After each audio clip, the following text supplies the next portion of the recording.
আসসালামু আলাইকুম। সৌজ মাঠে আমি আছি আপনাদের সঙ্গে নাহিদ ইসলাম সম্রাট এবং আমার সঙ্গে আছেন সিয়াম আলমগীর। আপনাকে ধন্যবাদ আমার সঙ্গে যুক্ত হওয়ার জন্য। আমরা তো জানি যে সেপ্টেম্বরে ফিফা উইন্ডোতে বাংলাদেশ নেপালের সঙ্গে দুটি প্রস্তুতি ম্যাচ খেলবে এবং বলা হচ্ছে যে এই প্রস্তুতি ম্যাচ দুটি কিন্তু নেপালে হবে এবং প্রস্তুতি ম্যাচের স্কোয়াডে হামজাকে রাখা হলেও সমিত সোমকে রাখা হয়নি। এই নিয়ে আমরা আসলেই আহ, এটা নিয়ে আমরা কথা বলবো। তার আগে যদি আমরা দেখি যে আমরা তো জানি যে রিয়াল মাদ্রিদে কিন্তু লুকা মদ্রিচ 10 নম্বর জার্সি নিয়ে খেলতো। জি। দেখা যাচ্ছে রিয়াল ছাড়ার পর কিন্তু ঐতিহ্যবাহী 10 নম্বর জার্সি পাচ্ছে এমবাপ্পে এমবাপ্পে, নিয়েছে। সেটা নিয়ে আমরা কথা বলবো। আরেকটা কথা হচ্ছে যে আবাহনী না পারলে পেরেছে বসুন্ধরা কিংস। আপনাকে যেমনটা আমি বললাম, ফিফা উইন্ডোতে বাংলাদেশের স্কোয়াডে হামজাকে রাখা হলেও রাখা হয়নি সমিত সোমকে। এটা নিয়ে যদি আপনি কিছু বলেন। এটা বিষয়ে যদি ভাইয়া কথা বলতে হয় তাহলে একটি বিষয় ক্লিয়ার করে নিতে হয়, সেটি হচ্ছে যে আমাদের নেপালের সাথে যে ম্যাচগুলো রয়েছে সেটি হচ্ছে 6 তারিখ এবং 9 তারিখ। এবং আমরা যদি অন্যদিকে দেখি তাহলে সামিত সোম যিনি রয়েছেন তার কিন্তু ক্লাব ভিত্তিক দুটি ম্যাচ রয়েছেন এবং সেই দুটি ম্যাচ হচ্ছে হলো গিয়ে 6 তারিখ এবং 14 তারিখ। এই একটি রিজনের কারণে আমরা দেখতে পারতেছি যে আমাদের যে প্রীতি ম্যাচটি রয়েছে নেপালের সাথে, সেই প্রীতি ম্যাচটি থেকে আমরা হামজাকে পেলেও আমাদের দলে আমরা শামিত সোমকে পাচ্ছি না। শুধুমাত্র তার ক্লাবের যে ম্যাচটা রয়েছে, যে ম্যাচগুলো 6 তারিখ এবং 14 তারিখ রয়েছে, সেই 6 তারিখ এবং 14 তারিখের ম্যাচগুলোর জন্য তাকে আমরা আমাদের নেপালের যে স্কোয়াডটি রয়েছে, নেপালের বিপক্ষে যে প্রীতি ম্যাচটা আমরা খেলবো, যে স্কোয়াড রয়েছে সেই স্কোয়াডে আমরা তাকে দেখতে পারবো না। তবে সোমকে যদি আমরা আমাদের স্কোয়াডে দেখতে পেতাম তাহলে আমাদের জন্য একটি আশাবর্জন ম্যাচ হতো। আমরা আশা করতে পারতাম, যেহেতু বর্তমানে কিন্তু আমাদের দেশে নারী ফুটবলটা কিন্তু একটু হাইপ তৈরি করেছে এবং হামজা আসার পরেই কিন্তু আমাদের দেশে ফুটবল নিয়ে আবার একটা আলোড়ন সৃষ্টি দেখা দিয়েছে।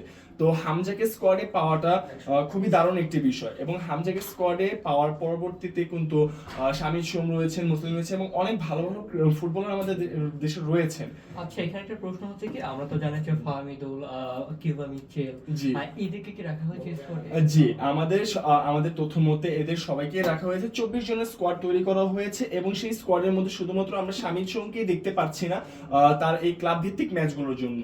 হ্যাঁ, তাহলে অবশ্যই আমরা চাই যে প্রীতি ম্যাচ দুটি আছে, এই জি। প্রীতি ম্যাচ দুটিতে বাংলাদেশ ভালো করবে। আরেকটা, জি। আমরা তো জানি যে যদি ক্লাবের কথা আসে, অবশ্যই আমাদের রিয়াল মাদ্রিদের কথা অবশ্যই নিয়ে আসতে হবে এবং অবশ্যই রিয়াল আসে। মাদ্রিদের কথা আসলে অবশ্যই আপনাকে রিয়ালের যে 10 নম্বর যে জার্সি সেটা কিন্তু অটোমেটিক জি। চলে আসে। আমরা জানি লুকা মডরিচ। আর রিয়ালের 10 নম্বর জার্সি পরে খেলতে কিন্তু লুকা মদ্রিচ, তিনি কিন্তু ক্লাব ছেড়ে চলে গিয়েছেন। এখন দেখা যাচ্ছে যে তার রিয়ালের ঐতিহ্যবাহী 10 নম্বর জার্সি পরতেছেন এমবাপ্পে। এমবাপ্পে এবং জি। তিনি বলতে গেলেই দুটি ম্যাচ খেলেছেন এই 10 নম্বর জার্সি পরে এবং হুম। অলরেডি কিন্তু ভালো খেলা খুব ভালো উপহার পারফরমেন্স দিয়েছেন। দেখিয়েছেন আমাদেরকে। হ্যাঁ। আসলে আমরা কি আসলে এই 10 নম্বর জার্সি পরে আমরা কি নতুন এমবাপ্পেকে সামনে দেখতে পাচ্ছি কিনা? অবশ্যই আমরা এখানে নতুন এমবাপ্পেকে সামনে দেখতে পাচ্ছি, যেখানে কথা হচ্ছে রিয়াল মাদ্রিদকে নিয়ে। ক্লাব ফুটবলের মধ্যে কিন্তু রিয়াল মাদ্রিদ এটি খুবই ফেমাস নেম। রিয়াল মাদ্রিদকে চেনে না এরকম কিন্তু খুবই কম লোক রয়েছে এবং সেখানে 10 নম্বর জার্সি, যেখানে প্রতিটি দলের জন্য কিন্তু 10 নম্বর জার্সিটি হচ্ছে একটি আবেগপূর্ণ জার্সি। সেখানে লুকা মডরিচের পর এবার জার্সি পরেছেন এমবাপ্পে। এমবাপ্পে স্পেনের একজন ফুটবলার, তো এবং তিনি কিন্তু খুব দারুণ একজন ফুটবলার। আর তার এই 10 নম্বর জার্সি পরিহিতের পরে যে দুটি ম্যাচ তিনি খেলেছেন, তিনি কিন্তু আপনি যেরকমটি বললেন, দুটি ম্যাচে আমাদের খুব দুর্দান্ত উপহার দিয়েছেন খেলাগুলোতে। এবং আজকে যে ম্যাচটি রয়েছিল সেটা কিন্তু আস্ট্রিয়ান ক্লাবের বিপক্ষে তিনি খেলেছেন এবং তারা কিন্তু 4-0 গোলের ব্যবধানে জিতেছেন এবং এই ম্যাচে কিন্তু জোড়া গোল করেছেন আমাদের এমবাপ্পে। তো আমরা দেখতেই পাচ্ছি যে তিনি কিন্তু এই 10 নম্বর জার্সিটির যে একটি বলতে পারেন যে আপনি যে একটি একটা ওজন। হ্যাঁ বোঝ রয়েছে, সেটি কিন্তু তিনি সেভাবে টেনে নিয়ে যেতে পারতেছেন এবং আমরা আশা রাখবো যে এমবাপ্পে এই যে 10 নম্বর জার্সিটির যে একটি মান রয়েছে সেটি বজায় রাখবে এবং আমাদেরকে সামনে আরো ভালো খেলা উপহার দিবেন। হ্যাঁ, আমরা যে আসলে যে এমবাপ্পে তার যে সব থেকে যে ভালো খেলাটা আছে সেটা আমরা সামনে উপভোগ করতে পারবো। আরেকটা প্রশ্ন হচ্ছে কি, আমরা তো দেখলাম যে গতকাল কিন্তু আবাহনী হেরে গিয়েছে এবং জি। যদি বলা হয় যে বসুন্ধরা কিংস পেরেছে, যেটা আমরা দেখলাম, আসলেই আবাহনী না পারলেও পেরেছে বসুন্ধরা কিংস।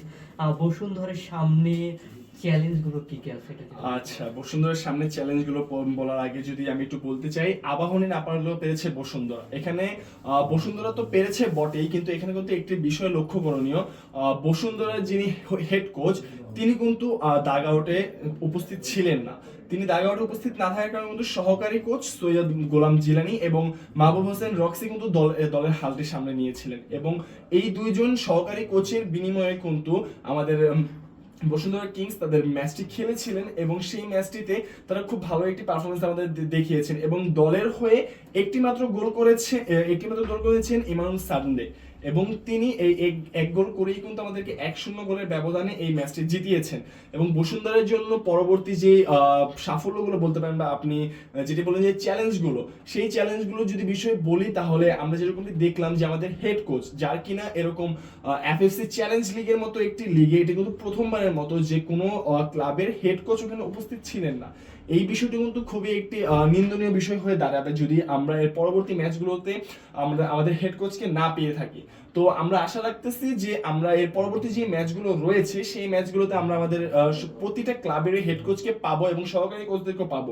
এবং আবাহনের যে বিষয়টি আমরা বললাম, আবাহনের বিষয়টি নিয়ে আমরা গতকাল কথা বলেছিলাম, সেই বিষয়ে যদি আমরা আরেকবার সবাইকে জানাতে চাই, তাহলে আবাহনের এখানে ছিল যে আপনার তাদের যে প্রথম দিকে যে খেলাটি ছিল, তারা কিন্তু প্রথম দিকে অবশ্যই টক করে খেলেছিল, এবং প্রথম দিকে খেলার পরবর্তীতেও কিছুটা সময় পার হওয়ার পর তারা খেলেছিলেন কিরগিজস্তানের ক্লাবের সাথে, মাসুদ ইউনাইটেডের সাথে, এবং সেই ইউনাইটেড খেলার সময় তারা কিন্তু অলরেডি কিরগিজস্তানের যেই লিগটি হয়ে থাকে সেখানে কিন্তু পরপর 2বার তারা চ্যাম্পিয়ন। সেই চ্যাম্পিয়নের সাথেই কিন্তু তারা বাংলাদেশে এসে একটি ইন্টারন্যাশনাল ম্যাচ খেলার মতো সুযোগ পেয়েছে, এবং আমাদের আবাহনের কোচ কিন্তু নিজে দাবি করেছিলেন যে তিনি প্রতিপক্ষ নিয়ে চিন্তিত নয়, কেননা তিনি প্রতিপক্ষের খেলার ধাঁচ সম্পর্কে তার ধারণা রয়েছে। আমাদের প্রতিপক্ষের খেলার ধাঁচটি ছিল বলতে পারি যে অনেকটাই ইউরোপিয়ান খেলার মতো তাদের ধাঁচটি ছিল, এবং সেই ইউরোপিয়ান খেলার ধাঁচ সম্পর্কে আমাদের কোচ চিন্তিত ছিল না। তবে তাদের এই চিন্তিত না থাকার ফলে আমরা বলতে পারি যে গা হেলামের একটি যে খেলা বলতে পারেন আপনি, সেই খেলাটির কারণেই আমাদের আবাহনী কিন্তু পায়নি। এবং বসুন্ধরা কিংসের যে বিষয়টি রয়েছে, তারা কিন্তু এখানে অলরেডি প্রথম দিকে যখন দাগ আউটের সময় হেড কোচ ছিল না, হেড কোচ না থাকাটা কিন্তু একটি দলের জন্য খুবই বলতে পারেন যে বিপজ্জনক বিষয়, কারণ একজন হেড কোচেরই দায়িত্ব থাকে প্রতিটা ম্যাচের প্ল্যান এক্সিকিউশন কিন্তু হেড কোচের আন্ডারেই থাকে, যে কখন কাকে সাবস্টিটিউট করতে হবে, কখন কে কতটুকু খেলবেন, কোন ফরম্যাটে খেলবেন, কোন পজিশনে কে খেলবে, এগুলো কিন্তু আমাদের হেড কোচরাই বিশেষ করে নির্ধারণ করে থাকে।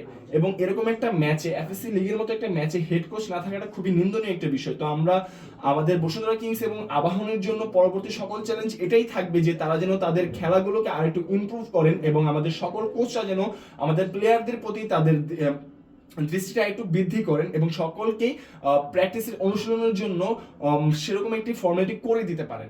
তো আমরা আশা করছি যে আমাদের আগামী যে ম্যাচগুলো রয়েছে, এখন তো বর্তমানে বাংলাদেশের ফুটবল মৌসুমের শুরু হয়েছে, আমরা আশা করছি যে আগামী যতগুলো ম্যাচ রয়েছে আমাদের বাংলাদেশের ক্লাবগুলো আমাদেরকে খুবই সন্তুষ্টজনক একটি উপহার দিবেন খেলা। হ্যাঁ, এটা আমরাও চাই যে আসলে বসুন্ধরা এবং আবাহনী যে সামনে যে চ্যালেঞ্জগুলো মোকাবেলা করতে যাচ্ছে, তারা অবশ্যই সেই চ্যালেঞ্জগুলো সফলতার সাথে উতরে যাবে, এবং তাদের যে টেকনিক্যাল যে ঘাটতি, সেই ঘাটতিটাও তারা মোকাবেলা করবে সফলতার সাথে। আজকে আমাদের আলোচনা এই পর্যন্ত। আপনাদের সঙ্গে দেখা হবে আগামীকাল সৌজ মাঠে। ভালো থাকবেন।